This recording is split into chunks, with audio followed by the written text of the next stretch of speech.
Ассалаумағалейкум достар, бұл менің екінші влогым. Бүгін сендермен өте маңызды нәрсе туралы сөйлесетін боламыз. Көп адам футболда мықты болғысы келеді, бірақ көбісі неден бастарын білмейді. Біреу мотивация іздейді, біреу қымбат бутс алса бәрі өзгереді деп ойлайды. Ал біреуі талант жоқ деп өзіне сенбейді. Бірақ шындығы бұл футболда ең маңызды нәрсе күнделікті қарапайым жұмыс. Иә, дәл солай қарапайым нәрселер. Көп адам қиын финттерді үйренгісі келеді.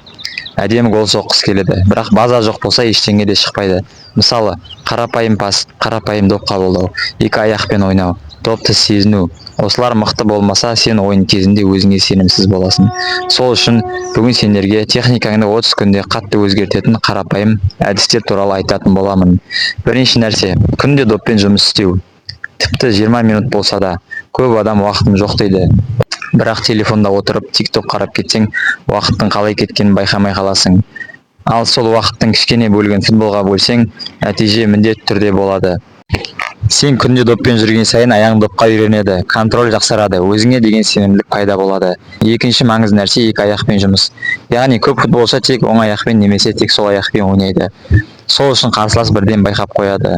Ал екі аяқпен еркін ойнайтын ойыншыны тоқтату әлде қайда қиын. Сол үшін әлсіз аяғыңмен пас беруге тырыс, доп жүргіз, тіпті удар жаса.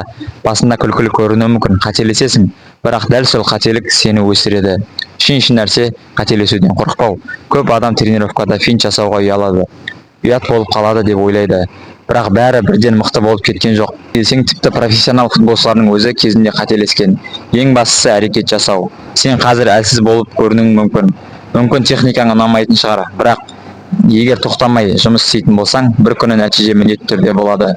Тағы бір маңызды нәрсе тұрақтылық.